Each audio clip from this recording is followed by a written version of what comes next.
어, 오늘은 성탄절 당일입니다. 우리 선지자들의 예언대로 목자로 오신 예수님이란 제목의 말씀 같이 나눠보겠습니다. 성탄주일 어제 말씀드린 것처럼 성탄절이 실제 예수님의 탄생하신 날이냐 아니냐, 그 논쟁은 무의미하다고 했어요. 성탄이 실제 어떤 날인지를 성경은 가르쳐주고 있지 않기 때문이고요. 나아가 세상 모든 사람들이 이 날은 그래도 1년 중에 하루만큼은 예수 그리스도께서 이 땅에 오신 것을 인식하고 있는 날이기 때문에 우리가 그날을 기념으로 해서 또 기회로 삼아서 복음을 증거하는 게 중요하기 때문입니다. 실제로 저희 교회에서 같이 동역하신 우리 박정진 목사님 어제 고백하셨지만, 그분도 성탄절 때 그 계기로 예수님을 믿게 됐고 결국 목사님까지 되셨잖아요. 그래서 우리가 이제 성탄절이 맞냐 안 맞냐, 이것을 계속 유지하느냐 안 하느냐, 이런 논쟁은 할 필요가 없다고 봅니다. 중요한 것은 이제 요즘 우리가 묵상하는 누가복음을 기준으로 볼 때에 예수 그리스도께서는 목자로 오셨다라는 이미지, 또 영상을 가지고 우리에게 다가오셨다고 말씀드렸어요. 그것은 다윗이 갖고 있었던 그러한 이미지였다고 말씀드렸습니다. 근데 다윗에게 있어서 목자 이미지를 사용했다는 게 얼마나 감격스러운 것인지 우리가 어제 묵상해 봤잖아요. 그의 가장 외롭고 어둡고 또 버림받고 소외된 그런 정서였던 그 시기에 자기의 흑역사와 갖고 잊고 싶었던 그 시기의 이미지를 가지고 와서 나의 목자가 되어 주십시오라는 그러한 고백, 이 백성의 목자가 되어 주십시오라는 고백, 그 고백의 바탕에는 그가 많은 사람 앞에서 출입할 때보다는 가장 외로울 때 자기를 인도해 주셨던 목자 되신 예수 그리스도, 우리 삼위일체 하나님에 대한 그의 신앙이 담겨져 있다고 했습니다. 그래서 성경도 그 다윗의 그 고백과 그 이미지를 그대로 인용을 해서 이제 이 땅에 오시는 메시아가 목자의 이미지를 갖고 오신다라는 그런 말씀 드렸습니다. 오늘은 좀 더 심도 있게 조금 더 들어가 볼 거예요. 그래서 성탄 예배 오신 분들에게는 좀 더 깊은 이야기들을 좀 나눠 드릴까 합니다. 근데 그러면 우연히 예수님이 태어날 때 베들레헴 들녘에 있던 목자들이 우연히 오게 되고, 천사들이 물론 초대됐지만 그냥 이렇게 막 초대됐느냐? 그렇지 않고요. 성경은 오래전부터 구약시대 때부터 예수 그리스도께서 메시아로 이 땅에 오실 때에 바로 목자적인 이미지로 오실 것을 무대 장치를 세팅을 다 하셨던 거예요. 그러면서 암시, 복선, 암시, 계속 그거를 반복해서 이끌고 오셨다는 거죠. 그 중에 많은 선지자들의 예언 속에 그 내용이 있는데, 오늘은 그 많은 선지자들은 차치하고 딱 이사야 한 사람, 그분의 예언만 붙잡고 우리가 나눌 교훈들을 좀 살펴보려고 해요. 이사야도 이 땅에 메시아가 오시면 그분은 목자적인 이미지를 갖고 오실 것이다 라고 예언을 했고요. 그 내용이 오늘 우리가 읽은 이사야 40장 내용입니다. 근데 여기에 보면 아주 천형적인 목자상이 나와요. 40장 11절을 제가 다시 한번 읽어드릴게요. 그는 목자같이 양떼를 먹이시며 어린 양을 그 팔로 모아 품에 안으시며 젖먹이는 암컷들을 온순히 인도하시리로다. 이게 전형적이죠. 예수께서 탄생하기 그 이전에 목자적으로 오실 거다. 근데 그분은 어린 양을 그 팔로 품에 안고 계신다. 사실 저는 중동 지역을 좀 많이 다녔거든요. 그래서 실제로 중동 지역에서 유목하는 사람들의 삶을 가까이서 며칠 동안, 길게는 또 좀 더 오랫동안 지켜보기도 하고 같이 양을 몰고 나간 적도 있었어요. 근데 사실 이제 양치기들이 양을 몰 때요, 그래 양을 이렇게 안고 가고 그런 거 별로 없어요. 아주 갓난쟁이 금방 낳은 양들은, 어린 양은 이제 이렇게 목자가 안고서 돌봐주기도 하고 그러죠. 왜냐하면 그 성체 양들을 따라가질 못하니까요. 그럴 때에 이 양을 굉장히 보호해주고 따뜻하게 느껴지는 그러한 목자의 분위기를 잘 보여주고 있습니다. 그래서 이사야 선지자가 약속하는 메시아는요, 백성들을 먹이고 안으시고 인도하시는 분이에요. 실제로 그 메시아에 대한 이미지와 그 예언이 그대로 예수 그리스도께 성취됐다는 걸 어떻게 알 수 있습니까? 예수 그리스도는 이 땅에 오셔서 약한 자들을 품어주시고 고쳐주시고 심지어 먹여주셨죠. 5천 명을 먹이시는 것처럼 또 7천 명을 먹이시는 것처럼 밥도 먹여주시고 아픈 건 고쳐주시고 연약한 자들은 품어주시고 또 말로 그들을 격려해 주시고 그래서 상대적으로 더 약하고 보호가 필요한 사람들에게 관심을 가져주셨어요. 뭐 이제 요즘에 그 이슬람을 믿는 사람들, 무슬림들이 이슬람은 평화의 종교입니다 라고 이렇게 선전을 해요.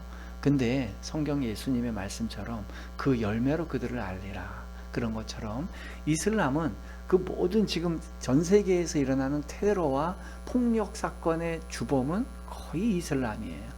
그 얘기 뭐냐면 그들이 태동부터가 전사고 전쟁의 기운을 갖고 있었기 때문이에요.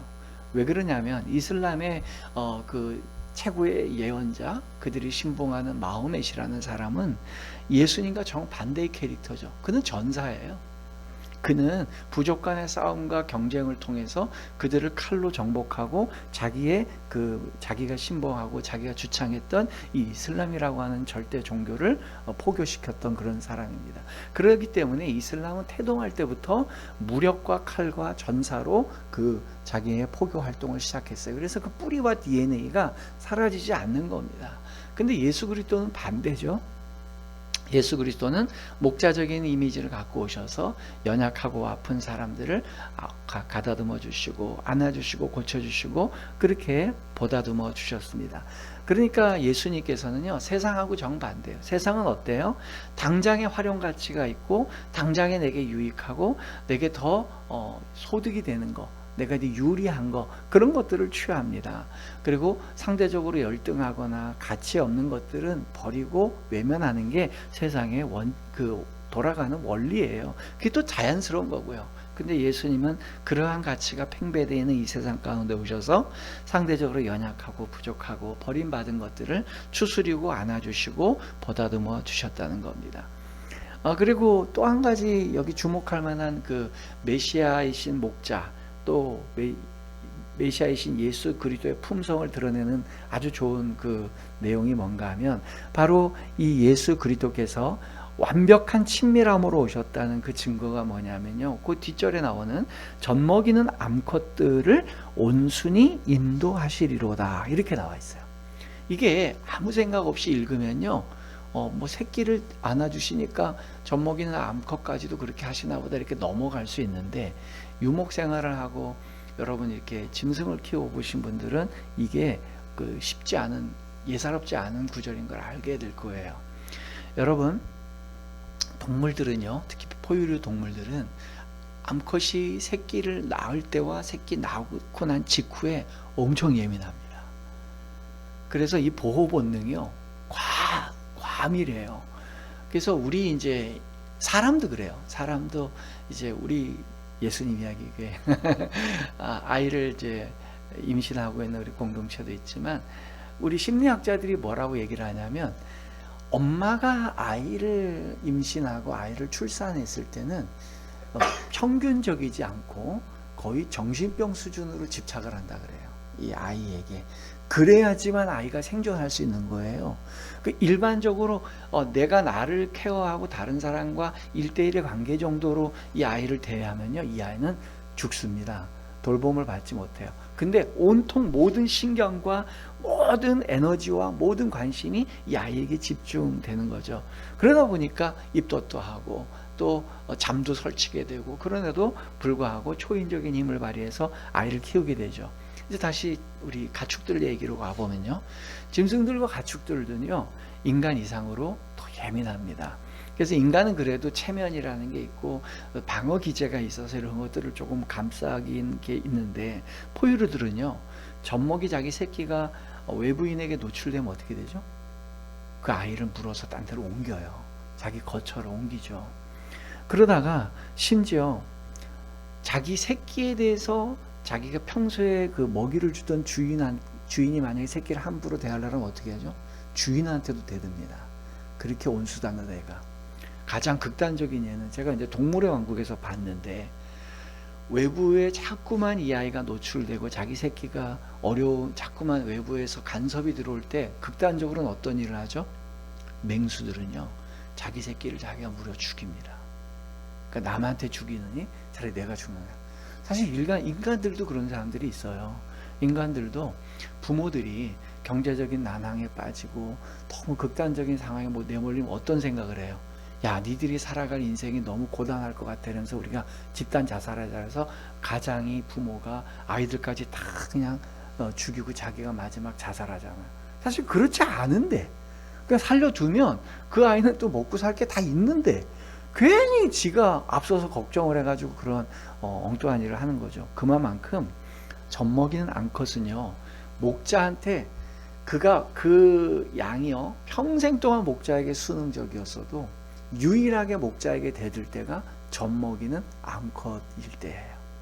그때는 목자도 2순위에 내 새끼가 우선인 거예요. 근데 이 목자는 어떤 목자냐? 젖먹이는 암컷마저도 목자를 따라가는 거예요. 젖먹이는 암컷이 비밀스럽게 자기의 아이를 키우는 공간을 이제 목자가 마련해 주잖아요. 여기서 애기 키워.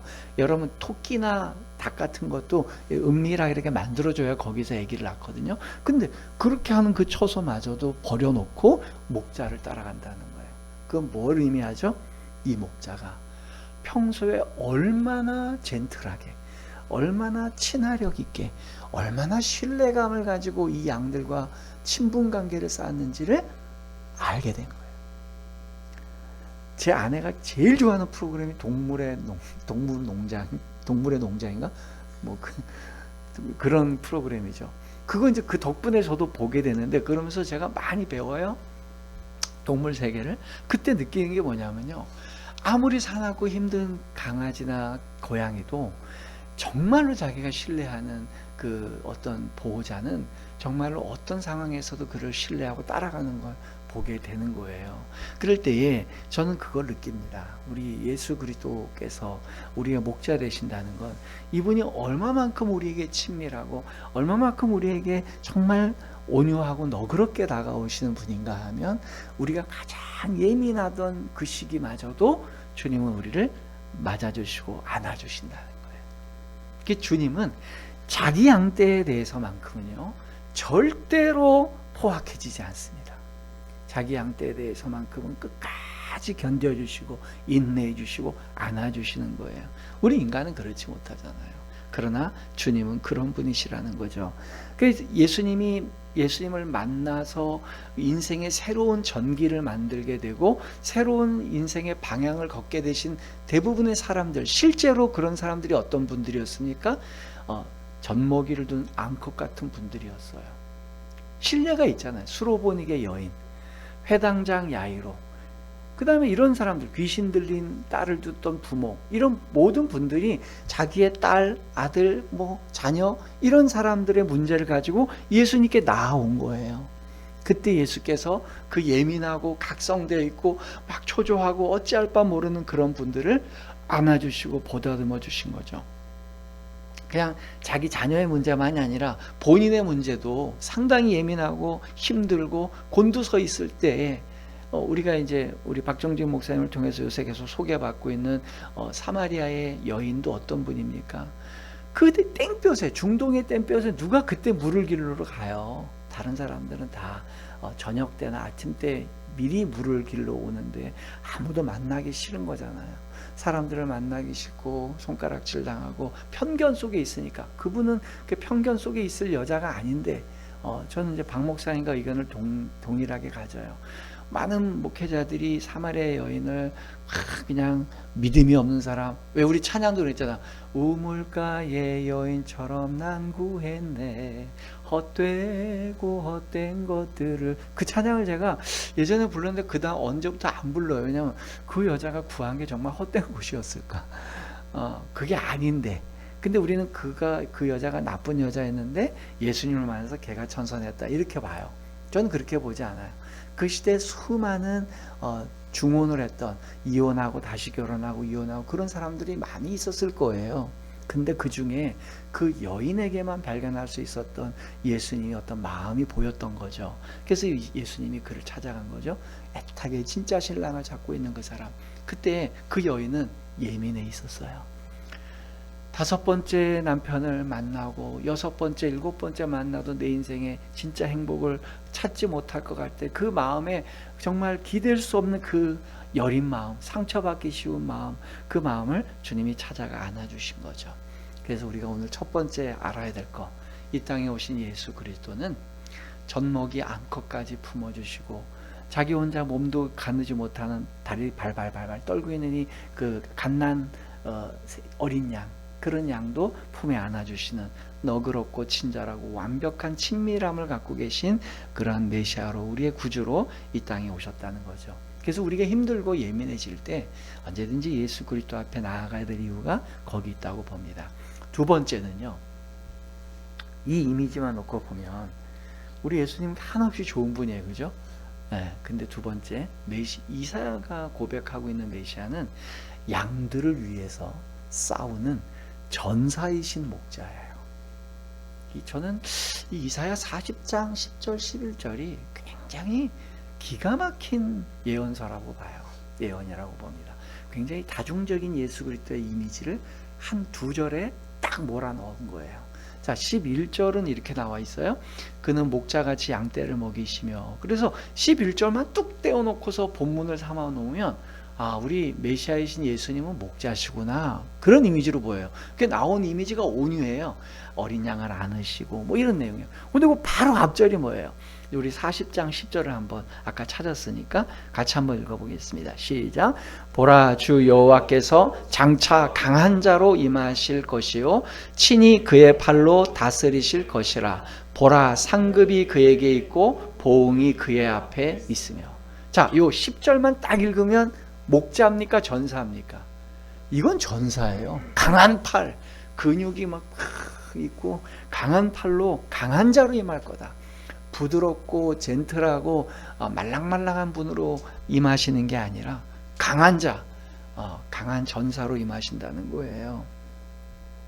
저는 이걸 딱 보니까요, 이 영화로 찍는다면 이런 장면이 떠오르는 것 같아요. 전쟁터에서 중가부적에 많은 적이 있는데도요, 탁월하고 압도적인 전투 기술로 막 적군을 막 찌르고 죽이고 막 섬멸을 시켜요. 그래서 그 많은 중가부적의 적들을 다 체류해서 몸에는 막 피가 튀기고 갑옷에 막 흠집도 나고 상처투성이에요.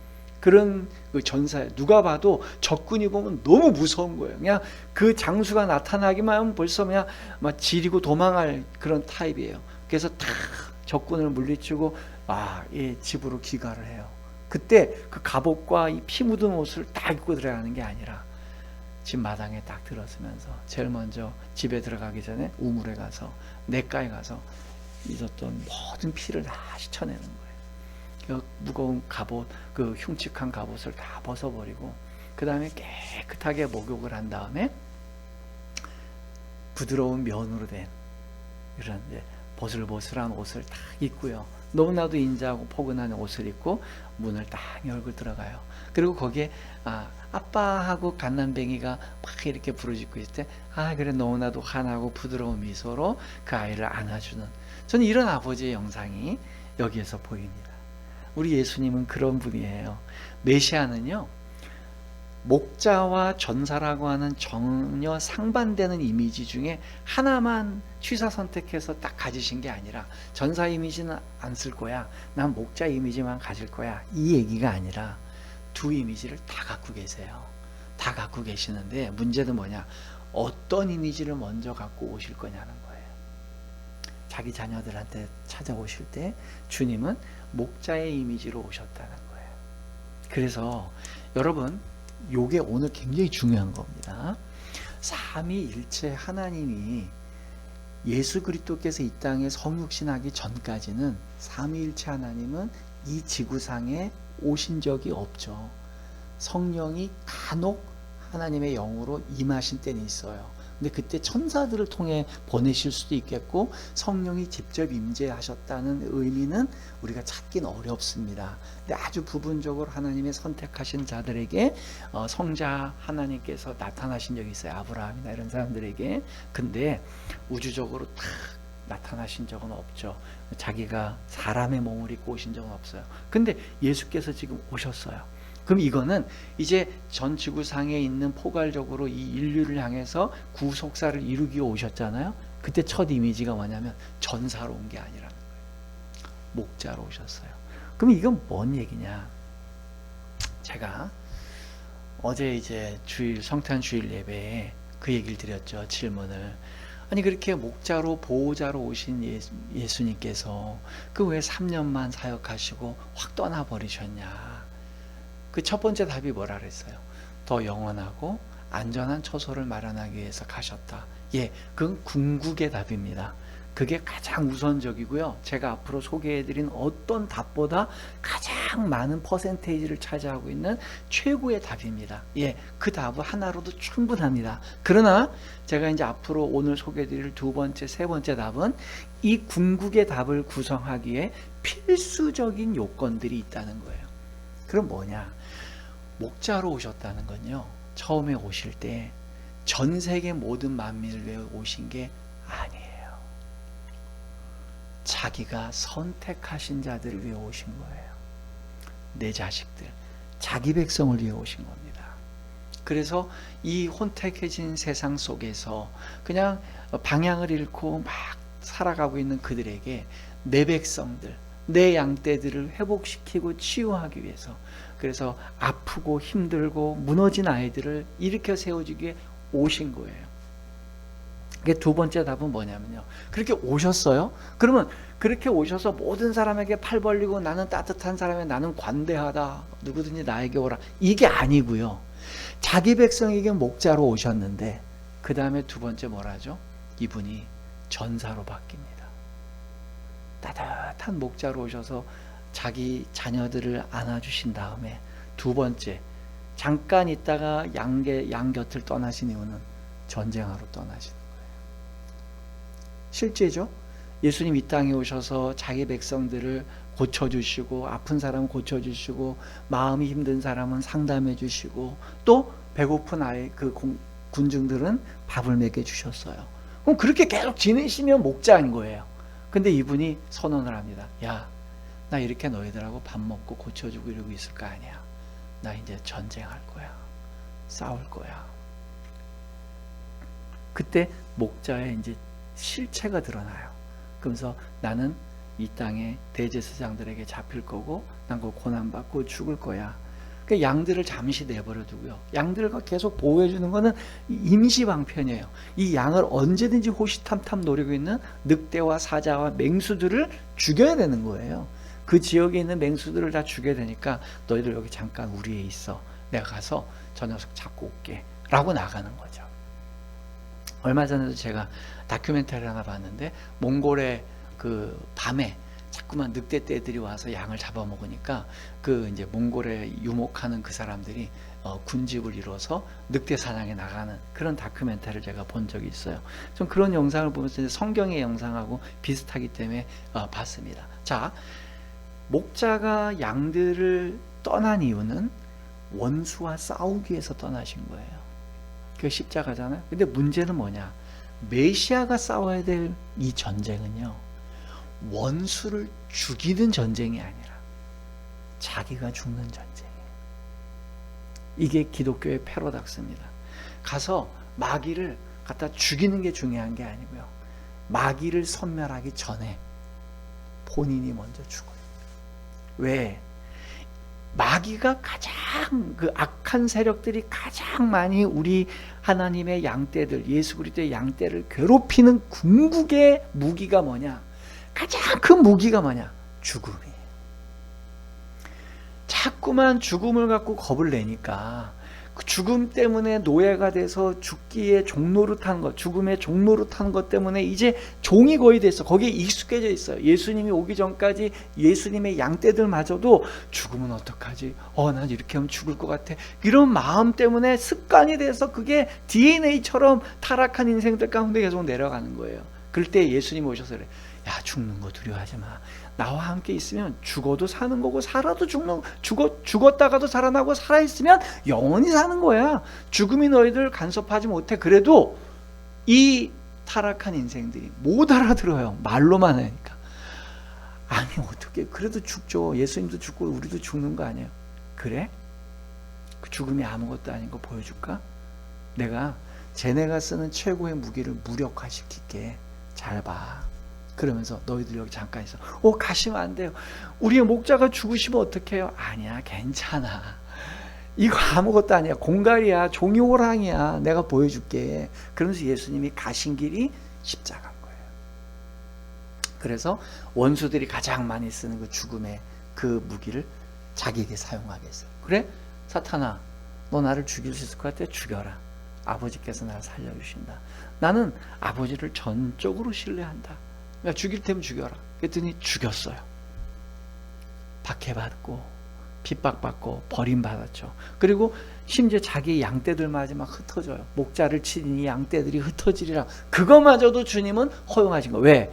내가 다시 살아나서 모으면 되니까. 그래서 뚜벅뚜벅 처절한 죽음의 한자로 가셨죠. 그리고 부활하셨어요. 그랬더니 죽음이 아무렇지도 않다는 걸 증명해 보이신 거예요. 자, 두 번째 이해되셨죠? 목자가 왜 불안하게 양들 곁에 계속 있으면서 악한 무리들까지 대제사장들과 바리새인들도 다 물리치고 그 양떼들하고 주구장창 있지 왜 3년 만에 십자가로 가고 버림받고 배신당하고 그렇게 하셨느냐? 싸워야 되니까. 근데 그 싸움의 방식이 상대방을 죽이는 게 아니라 내가 죽는 게 예수의 방식이니까 그 방식을 따르신 거예요. 이제 세 번째, 목자 대신 보호자 대신 예수님이 양떼를 떠난 세 번째 이유이면서 우리가 오늘 얻게 되는 성경이 말씀하는 메시아의 이미지예요. 세 번째는 뭐냐? 성경이 말씀하시는 메시아는요, 자기 양을 선별하시는 목자입니다. 자기 양을 선별해요. 오늘 이사야 40장 10절 한번 읽어보실래요? 10절 다시 한번 읽어봅시다. 시작. 보라, 주 여호와께서 장차 강한 자로 임하실 것이요 친히 그의 팔로 다스릴 것이라. 보라, 상급이 그에게 있고 보응이 그의 앞에 있으며. 자, 이분은 목자이면서 장수인데 그가 강한 팔로 오신대요. 강한 자로 오신대요. 근데 그분 앞에 두 가지가 있어요. 상급이 있고 보응이 있대요. 보응은 뭐겠어요? 그건 심판이에요. 그러니까 한쪽은 상급을 주고 한쪽은 심판을 하겠다는 거예요. 응징해 주겠다는 거예요. 그러니까 심판주로 오시는 거죠. 그러니까 이제 여기서 우리가 세 번째 질문을 갖게 돼요. 저는 이제 왜 성탄절에 이 얘기를 하냐면, 아니 목자 대신 예수님이 이 땅에 오셨는데 실제로 예수님이 이 땅에 오신 뒤후에 예수님이 부활하셨어요? 그럼 부활하신 다음에 더 오래 있어야 되잖아. 부활하기 전에 3년 계셨으면 부활하시고 난 다음에 한 30년 계시다가 가면 이해가 돼. 이제 3년 있고 부활하신 이후에 30년 그의 제자들과 같이 있으면서 안전하게 거처해 주셨으면, 아니면 300년? 3000년 같이 계시면 좋죠. 그런 게 아니라 오히려 부활하신 다음에 40일 만에 호다닥 떠나버리셨어요. 그러니까 실제적으로 양들은요, 목자 없이 지내고 있는 거예요. 지금까지. 목자를 직접 눈으로 볼 수도 없고 만날 수도 없어요. 우리가 다 알지만 그래서 초대교회 1세기 공동체는 극한 박해 속에 살았잖아요. 예수 믿는다는 것 때문에 형장의 이슬로 사라지고 짐승의 밥이 되고 톱으로 켜서 죽이고 목매달려 죽이고 불태워 죽임을 당하고, 오늘날도 그래요. 오늘날도 2000년지 지난까지 지금까지 우리가 주님을, 예수님을 직접 만나 뵙니까? 성탄절에 오면 예수님 여기 계신가요? 없잖아요. 그럴 때 왜 주님은 떠났느냐? 그 답이 그거예요. 그것은요, 예수님은요 완전한 처소를 준비하고 계신데, 그럼 준비가 안 됐어요? 다 됐죠. 그걸 왜 안 오세요? 이유는 하나요. 진짜 양을 구별하기 위해서. 여러분, 성경이 일관되게 예수 그리스도를 목자로 소개하는 장면마다 빠지지 않고 등장하는 교훈이 있어요. 그게 요소가 뭐냐면, 이 목자는 참과 거짓, 그리고 진짜와 가짜를 구분하는 분이라는 거예요. 예수님의 모든 비유에서 예수님이 목자장으로 나오거나 목자로 나오실 때에 하염없이 그냥 양들을 품어주는 분이 아니라 내 양은 책이고 양이 아닌 염소나 가짜나 돌감람나무나 들포도나 이런 것들은 다 불에 사려서 없어지게 심판하겠다. 이게 일관된 내용이에요. 그럴 때에 목자가 진짜 양과 가짜 양을 구분하는 가장 중요하고 가장 확실한 시금석이 뭘까요? 간격을 두는 거예요. 시간적인 간격, 공간적인 간격을 둘 때 이 아이가 진짜 내 자식인지 아닌지를 알 수 있는 거예요. 여러분, 예수님께서는요, 진짜 양하고 진짜 주인은요, 아무리 오랜 시간을 보내도 지나고 격리되어 있어도 알아볼까요? 못 알아볼까요? 알아봐요. 여기 저희 자녀들이 좀 많이 있는데, 제가 어린 시절에 저는 계속 강아지를 키웠던, 제가 원해서 키운 게 아니라 키울 수밖에 없는 환경에 대해서 강아지를 키워왔어요. 그래서 제가 우리 아이들 어린 시절에 키우던 강아지가 있어요. 이름하여 아롱입니다. 저는 제 10대 어린 시절에도 개를 키웠었고 나이가 들어서도 개를 키웠는데, 결혼해서 우리 아이들을 키울 때 저희 이제 충정로에 있는 교회에서 사역할 때였어요.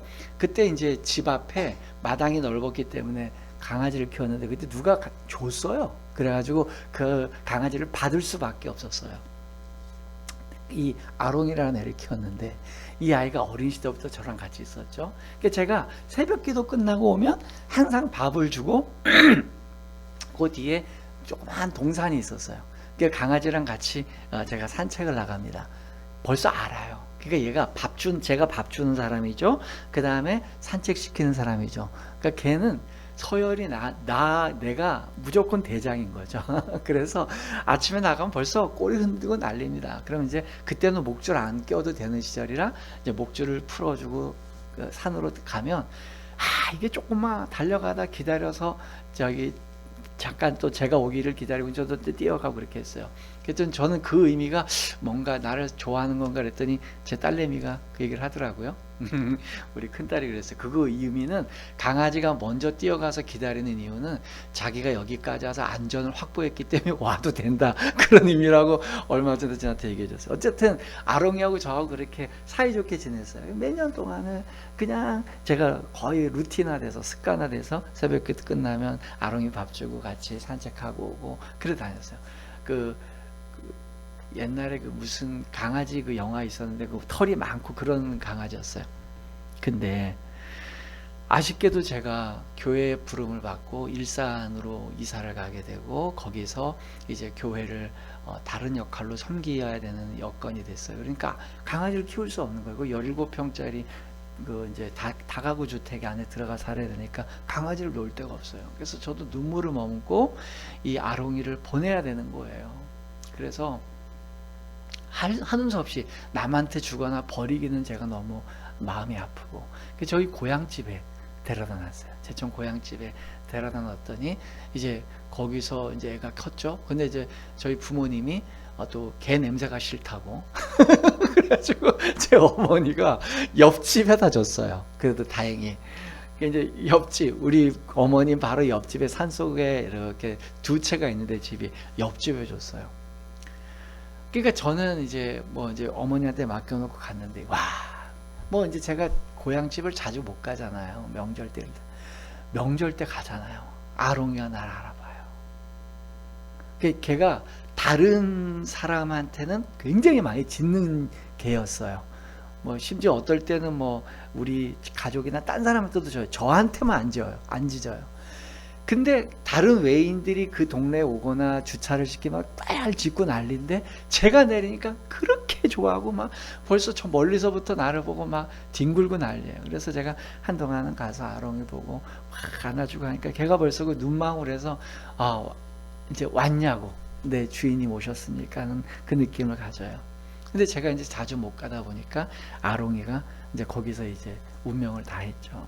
제가 이제 그걸 보면서 느낀 게 뭐냐면 주인은 동물은 잊지를 못합니다.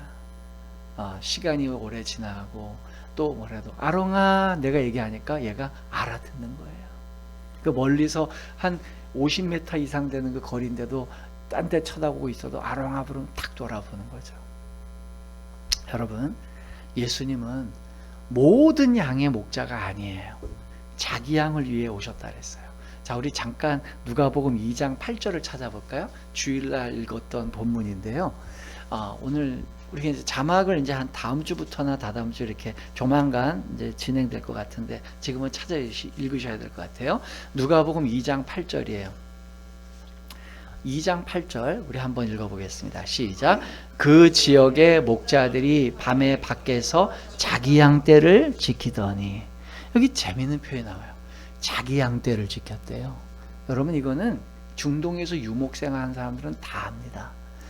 양들을 방목시킬 때요, 자기 양만 시키는 경우가 아니에요. 대개의 경우는요, 품앗이를 해서 남의 양까지 데리고 나가서 이렇게 한 바퀴씩 돌아요. 또는 소작 유목들이 있잖아요. 자기 양이 없고 부자의 양을 맡아서 키우는 사람이 있어요. 그런데 자기 양을 밤새도록 지키는 목자는 어떤 목자겠어요?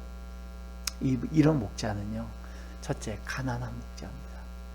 그러니까 그 마을 주민들과 같이 집단으로 양육하지 못하는 사람이에요.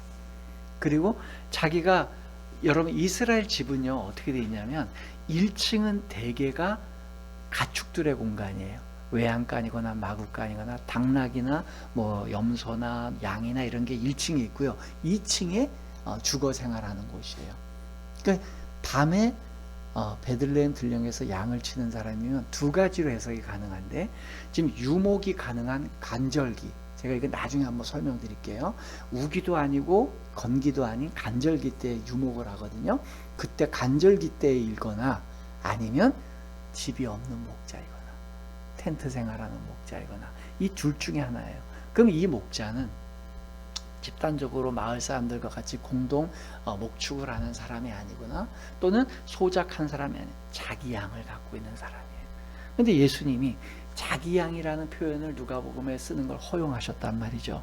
그거를 주님은 여러 성경에서 이 가치를 표현해내고 계세요. 요한복음, 이제 이거는 제가 읽어드릴게요.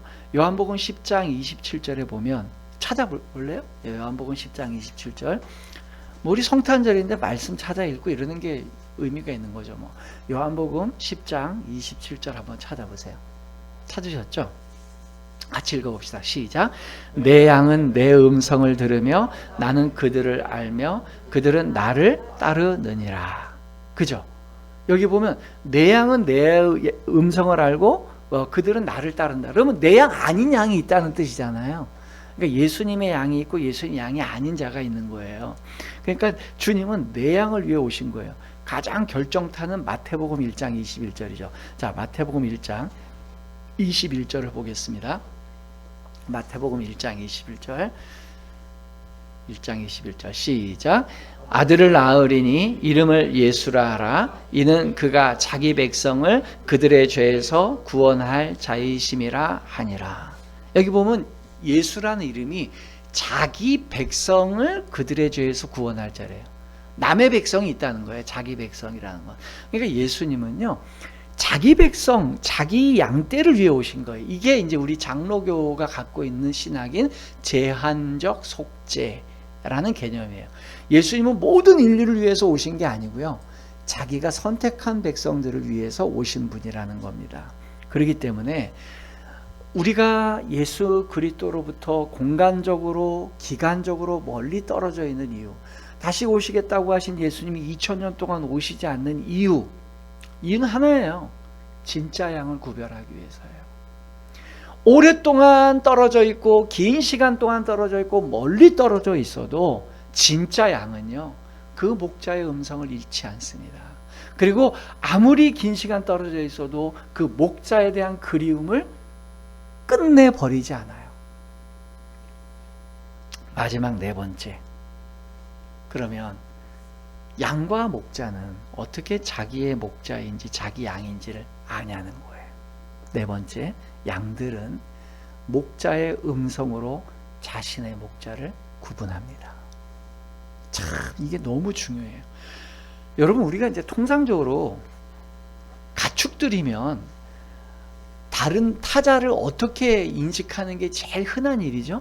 냄새. 그죠? 우리 가축이나 짐승들은 후각적 정보에 되게 잘해요. 그래서 냄새를 맡아서 이 양반이 내 소속인지 나의 적인지를 아는 거. 그게 냄새가 되게 중요해요. 저 얼마 전에 푸바오 영상을 봤는데 푸바오도 남의 똥을 막 묻혀놓으니까 막 난리를 치더만요. 예. 그런 것처럼 후각적인 정보가 되게 중요한데, 또는 시각. 보고서 그 모양이 이렇더라. 그 푸바오에게 또 해서 죄송해요. 푸바오한테 어떤 사람이 탈을 쓰고 푸바오 같은 탈을 쓰고 있으니까 또 막 경계를 하더라고요. 근데 그게 아니고, 성경은 뭘 얘기하냐면 목자와 양안의 그 친밀감과 그 정체성을 구분하는 기준이 음성이라는 거예요. 자, 요한복음 10장 3절 4절을 찾아 읽어봅시다. 요한복음 10장 3절 4절입니다.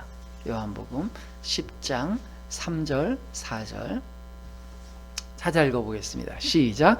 문지기는 그를 위하여 문을 열고 양은 그의 음성을 듣나니 그가 자기 양의 이름을 각각 불러 인도하여 내느니라. 자기 양을 다 내놓은 후에 앞서가면 양들이 그의 음성을 아는 고로 따라오되. 여기도 분명히 자기 양이라 그랬죠. 자기 양이 있고 남의 양이 있어요. 많은 양무리가 있는데, 이 그림이 그런 거잖아요. 양무리가 많이 있는데 그때 목자가 그 양의 이름을 부르면 그 목자의 음성을 알아듣는 자기 양만 따라 나온다는 거예요. 이해됐죠? 그런 내용이에요. 흥미로운 거죠. 그럴 때 주님이 시각적으로 후각적으로 내 냄새를 알거나 내 향취를 알아서 오는 게 아니라 목자의 음성을 듣고 따라 나온다. 그러니까 문지기가 양떼들 있는 곳에 목자를 안내해드리면 목자가 자기 양을 부르면 자기 양을 데리고. 이게 이제 뭐냐면요, 요게 바로 공동 목축업을 할 때의 얘기예요. 제가 이제 중동 지역에 많이 갔다 그랬잖아요. 그리고 제가 갔을 때도 마을에 공동 이제 한 사람씩 품앗이로 데리고서 이제 멀리 유목을 하는 게 아니라 아브라함 시대 때처럼 뭐 한 달 동안 석 달 동안 이렇게 나가는 게 아니고, 보통 이제 이스라엘의 간절기가 뭐라 하죠? 이렇게 계절 바뀔 때 우리 뭐라 그러죠? 환절기를 50일 정도로 봐요. 그래서 이 50일 동안에는 이 초지를 다 쫓아서 먼 데까지 갑니다. 근데 그럴 때가 아니면 우리에 갇혀놓고 무슨 뭐 이렇게 건초더미를 먹일 수 있는 게 아니기 때문에 근처로 나간단 말이에요. 그때는 우기나 건기 때는 그래도 풀이 나오니까. 건기 때도 풀이 나와요. 나중에 이해를 말씀드릴게요. 그럴 때는 아침마다 모든 사람들이 자기 양을 다 끌고 나가는 건 비효율적이잖아요. 그래서 순번을 정해요. 한 사람씩 정해서 마을에 있는 모든 소들과 양들과 염소를 다 데리고 나갑니다. 그리고 오면 어떻게 하겠어요?